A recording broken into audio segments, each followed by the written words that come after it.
Boom. There we go. Got you. Awesome. Hey, what's up, man? How you doing? Blessings, man. Everything's doing good, man. Ah, Sitting tight, keeping I like safe. the beanie. Yeah, Yeah, you yeah. got those We're printed trying up. to Yeah. keep it flowing as like a limited release now that the attention is there, and everybody's been good reviews. So we're branching out to other parts instead of just a hat. So we're really excited for that. Oh yeah, man. Well, give us a little background about yourself and your record label and what you got going right now. So primarily, myself, I go by the artist name Esven, but my name is Sven Salcedo. But actually, the my real name is like Sven Voth, the name, and then I changed that name to Esven because the way I was raised with Latin descent from Dominicans, we never say anything right. So my mom always said Esven Yeah. when I grew up. So I added the E to the artist name to kind of give it that more traditional growing up feel and what my name truly kind of sounded to me before. That extra Um, sauce. yeah, a little bit, yeah, because I mean, the Sven carried around a lot through my life, and then I figured out why, and I was like, yeah, that's really a cross from a little, you know, island to all the way to Scandinavia and all that other parts. I'm like, that's a stretch. I don't know where she popped that name from, but Yeah. I'm like, she got it real on point.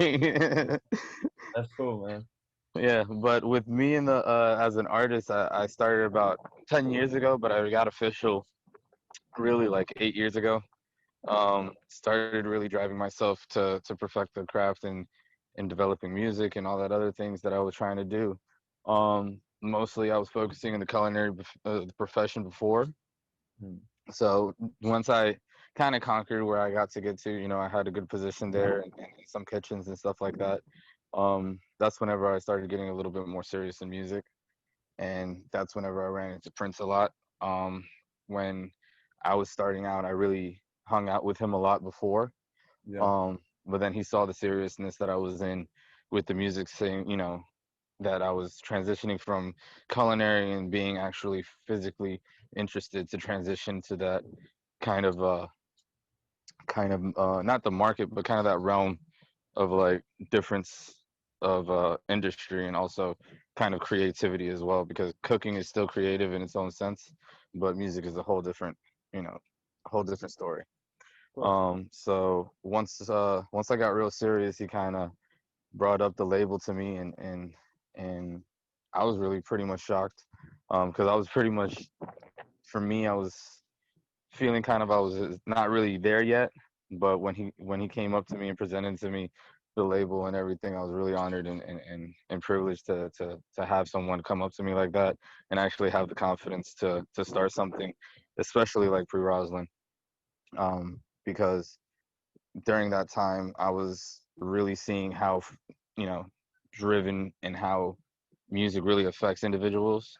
Mm. And that's whenever I really when I really made the decision is kind of like the turning point too. And then he came along, and then I was like, oh damn, i I was serious, but I didn't know it was going to be that serious that fast. Hell yeah. So but everything came along extremely well, and everything that's coming up for Pre-Roslin is pretty much a hard ran journey with all three of us, with Daladir as well.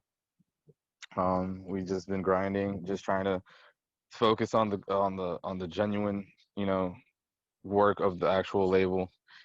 Give genuine quality music outside, not just throw compilations together. Just keep going and going like a machine. Just give you something curated and well thought of, so people can enjoy. Okay, cool, man. Do you feel like you said, um, that you're from Dominican descent? Uh, where are you from exactly? Are you from there, moved to New York, or you always lived in New York? What's your like upbringing like, and how did that affect you as a musician? Yeah, I mean, for me, I kind of had the traditional 90s. New York upbringing. My parents are both from Dominican Republic, and they came to New York, and I was born here.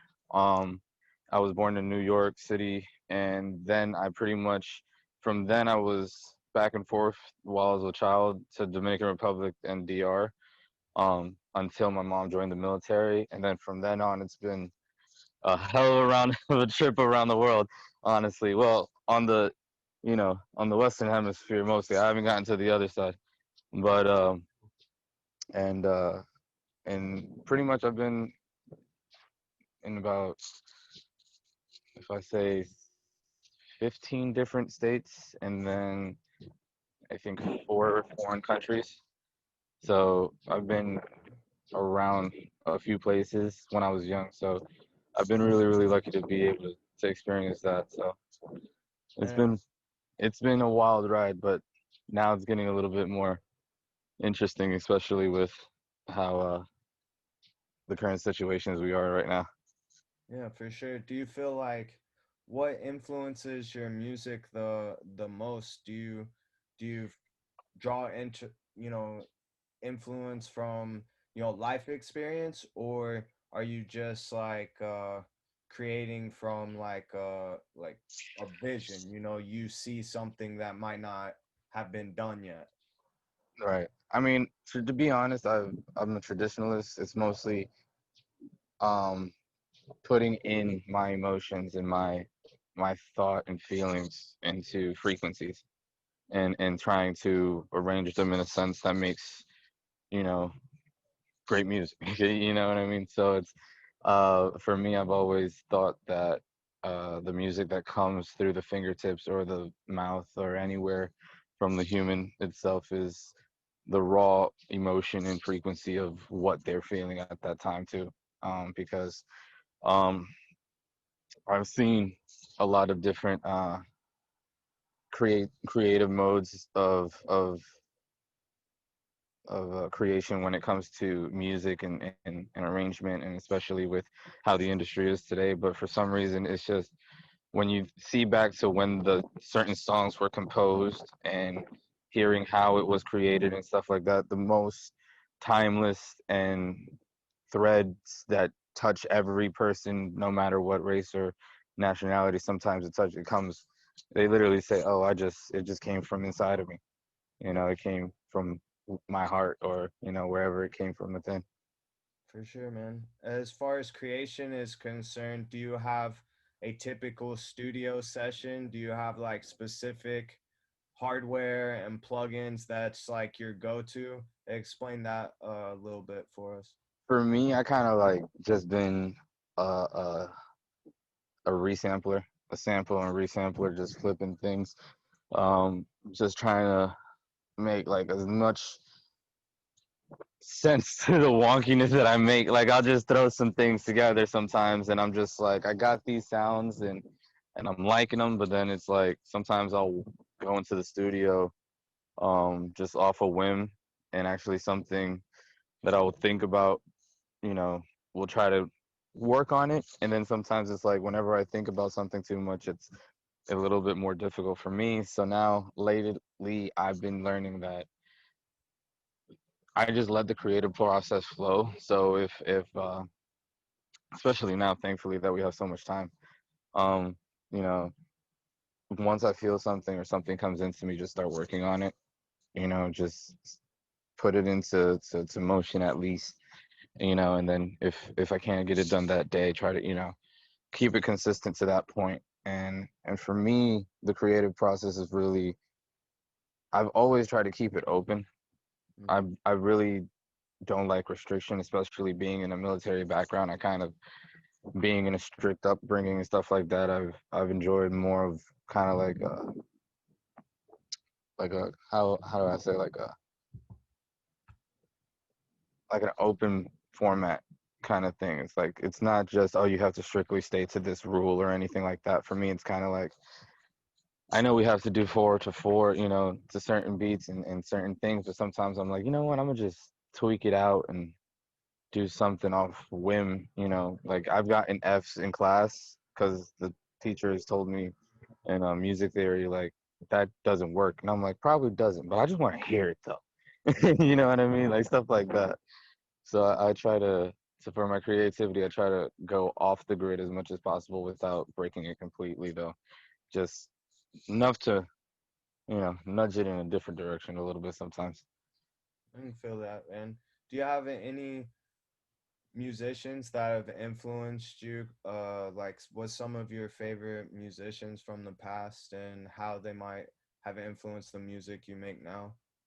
I mean, a lot of musicians, have influenced me, especially with my upbringing, but a lot of the people that really, shocked me and made me really want to get focused. Kind of the godfathers for me are Louis Vega and Richie Hawtin and people like that, and some of the people that were their next gen. I mean, there's so many people that have influenced me just because of their story and their drive. But Seth Troxler is another person for me that really pushes me to see, seeing where they come from and seeing all these kind of different roads, they take. And it's really, really inspiring to me, especially um, seeing those individuals. They've kind of inspired me because of their music, especially being so original themselves, Yeah. shown me that you can be as strange as you need to be or as on it as you need to be, but as long as it's just genuine and good, you know it'll do its work. Right. Yeah, man.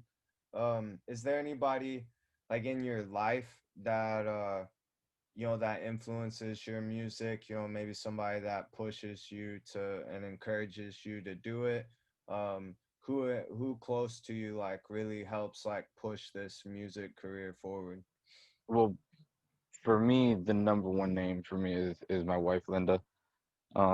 Everything that I've done, especially with getting serious with music and taking these steps forward with a label and stuff like that, she's been a really, really, really great, partner in my life, and also um, has given me so much support throughout every up and down. Because especially with transitioning from industry to industry and trying to be an artist, times get really, really crazy, especially in transitional periods, and some people can't handle it. And she's been there through everything. And without her, honestly, I can't even.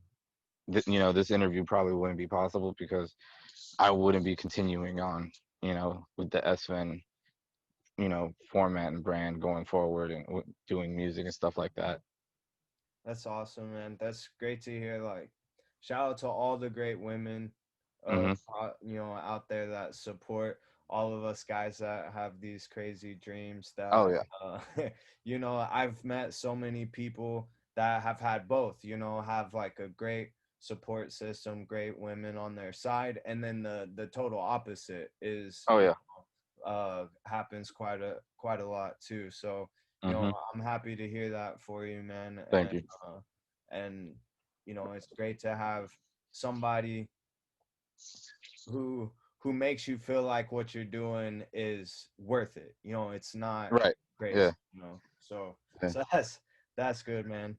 Yeah. And so like moving forward into the label, I see like you guys are putting out a lot of stuff in the past few months. Can you tell us a little bit of what we can expect in in the next little bit?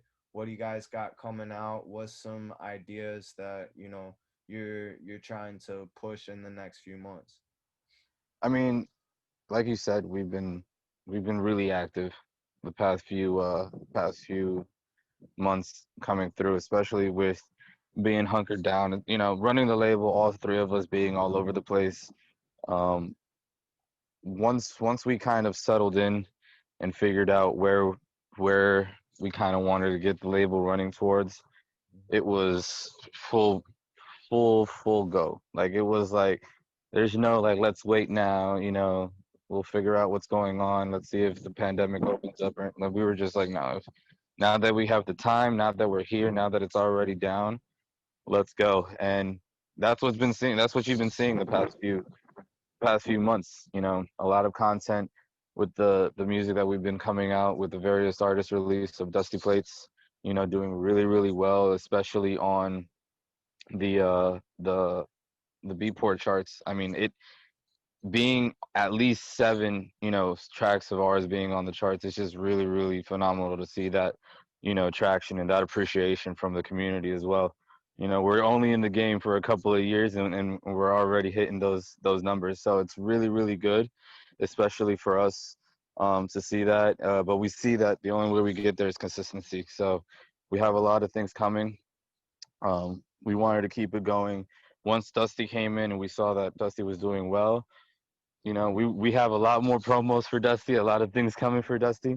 But we were like, you know what? Why not throw the clothing in and see what we can do? And it's been really, really, really well received, and we really appreciate that as well. Um, it was just like a hunch for us. We were just like, you know what? Back then, the primo entrepreneur kind of script was I can kind of customize a T-shirt or customize a shop or do something that flip it a couple percentages up a little bit, get a T-shirt at 10, make it at 30, try to do something. So we're doing baby steps at that to have uh, a good track with that, and for everything with the content to music to clothing to also the radio show that we really really are excited that it's coming out soon here in New York for Newtown Radio. It's coming out in the 14th of October, and we're really excited for that one because now we have another platform that we can really touch out many many many more people and show them how you know quality and good vibes just come through and hard work actually pays off. And we really are excited for this radio show. I mean, I'm not really trying to get too crazy, but we are excited for the radio show because we have a lot of different content coming for that. And we really know that if people are enjoying Dusty, if they're enjoying the marketing with the mixes and all that, they're gonna really enjoy this show as well. Oh yeah, man. I'm really excited for you guys. Like I said, I've seen the progress over this time during COVID, and I'm just really happy to see some good guys like yourself like doing so well, and like it's just really growing rapidly, and I'm really excited to see where you guys will be like a year from now. Like if you keep at the same pace that you're going, like I see like really great things happening for you guys, and I'm really Thank you, thank excited you. to see it.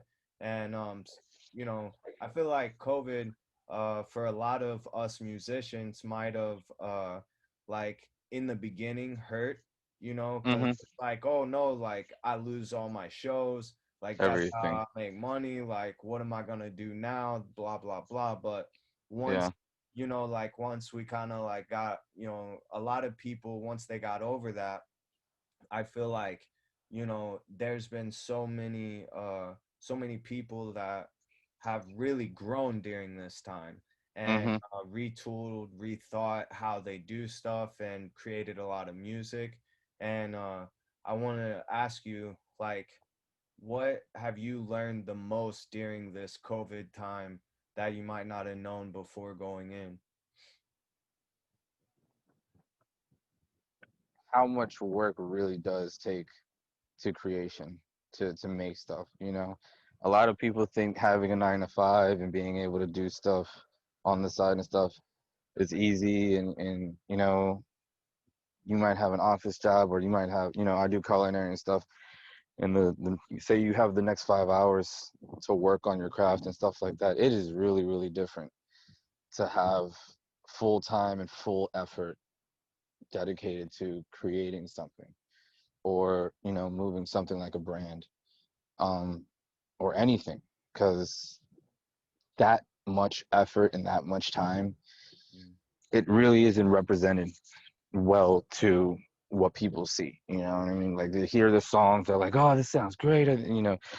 Things are moving. You make a mix, everything is good. T-shirts, they look great, but it's just the hard work and dedication that it takes. Like you have to reach out to other people to be able to do these type of designs or to try to set up these type of connections and try to talk to them, especially with this time frame that people really don't want to really move forward with things because they don't know what's happening next, Right. especially during the pandemic, because this isn't normal, like they said. So, but at the same time, it shows you that if you continue to focus into creating your craft or creating something for yourself, it doesn't matter. If you stay consistent with it, something's gonna come out.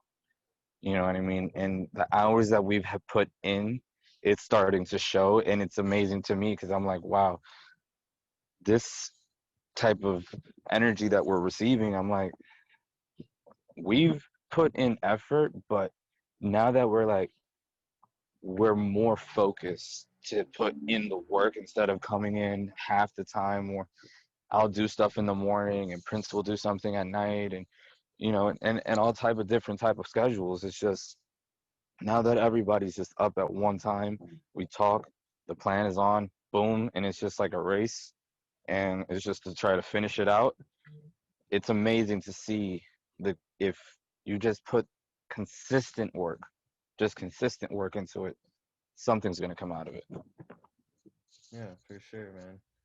And do you do you think that whenever things open back up all the way and you know, we have to all like, go back to work and things get happening the way it used to be, do you guys feel like, this is it, you're just doubling down, or how do you see how do you see yourselves moving forward, when things do get back to normal, like uh post COVID? Yeah, that's the question, right?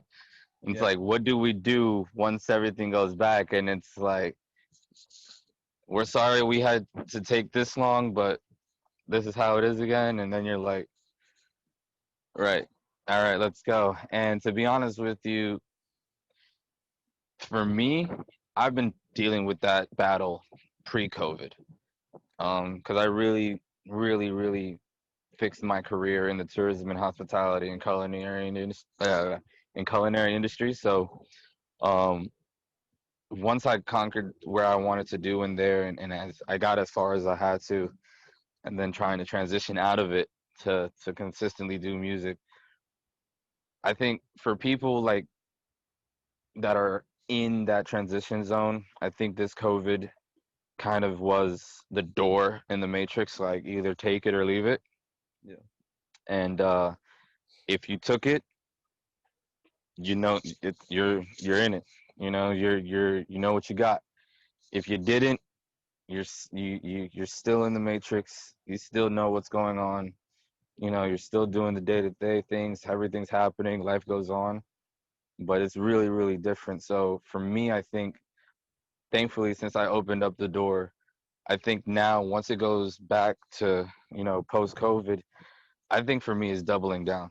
It's more doubling down because realizing how I said before, the consistency, the concentration of waking up to just work on the label, not just on my brand with Esven and everything like that, but working on the label itself, and getting artists and bringing in quality music so we can have consistent releases instead of, every so often and stuff like that.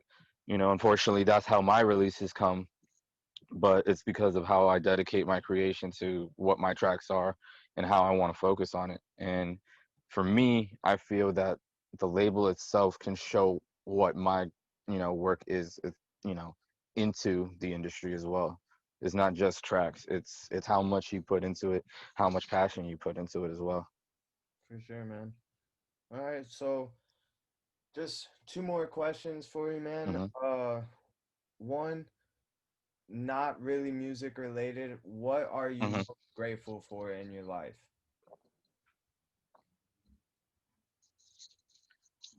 Really, just life in general. But just I gotta revert back to my wife, Yeah, to be honest, because a lot of stuff wouldn't have happened without her. And like I said before,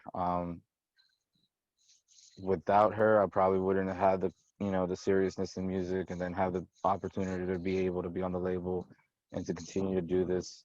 Because honestly, for me, having a person, not just a family member, but someone that's an individual outside and you can actually call your partner and not have fear of some type of pain or suffering, but regardless of if you're going to be going through something, they're going to be there with you regardless, even if they don't feel it. Even if I got my arm chopped off, yeah, I know that she feels her arm chopped off, and to have someone like that, that's not just your mother, it's really, really, really, really grateful, because not a lot of people have that type of love in this world, especially in the environments that we're living in, the societies that we project right now to everything. I mean, everything that I see, it's just really, really difficult, and it hurts because being a 90s kid, I didn't think I would be in this,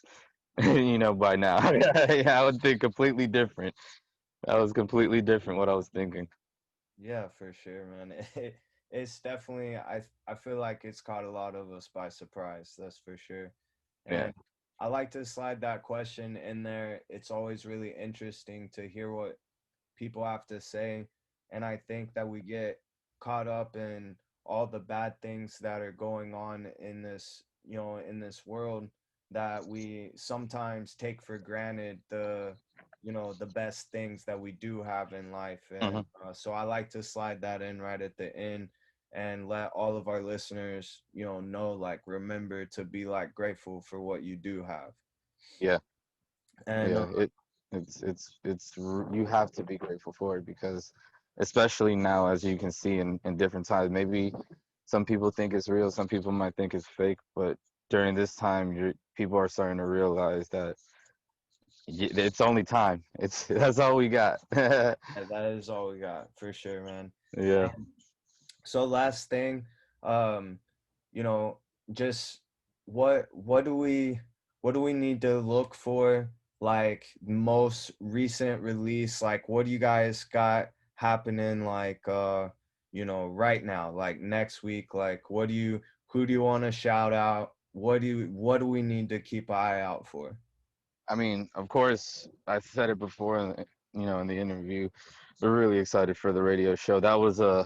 That came out 2 weeks. That's the thing that came out in 2 weeks. That's not something we've been working on for a long time, and for that to be a success and to be approved, we're highly excited for that, as for many reasons, not just for myself, for hosting it, but just for the label itself and being able to have a platform like that.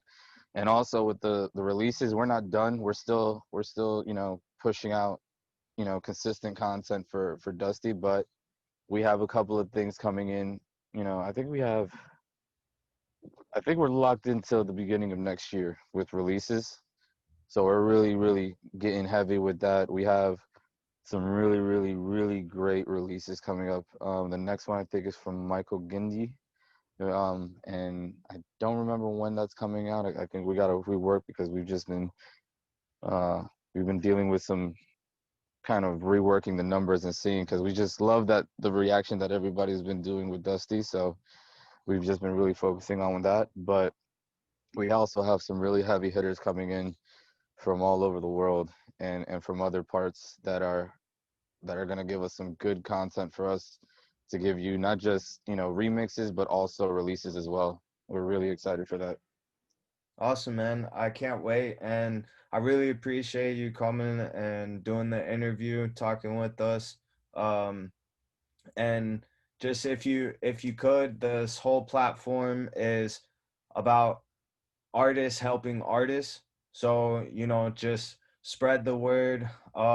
Please, like, feel free to send me any artist that you feel like deserve an interview, and just stay in touch, and I'll get this edited a little bit. I don't do it too much. I like to keep it like straightforward, like a conversation. Yeah. Uh, and then I'll get the article written up, and I'll send you over everything, and we'll get it posted in a couple days, man. Oh, phenomenal, dude. No, thank you so much. No problem, not a problem at all, man. Take care, all right? No, you too, man. And I'll definitely try to get that. And now with the radio show, we'll throw that up in there all the time and get the word out here as well. Get it to the All interwebs. right. Awesome, man. Take All care. right. Be safe. You too, man. Stay wonky. Peace.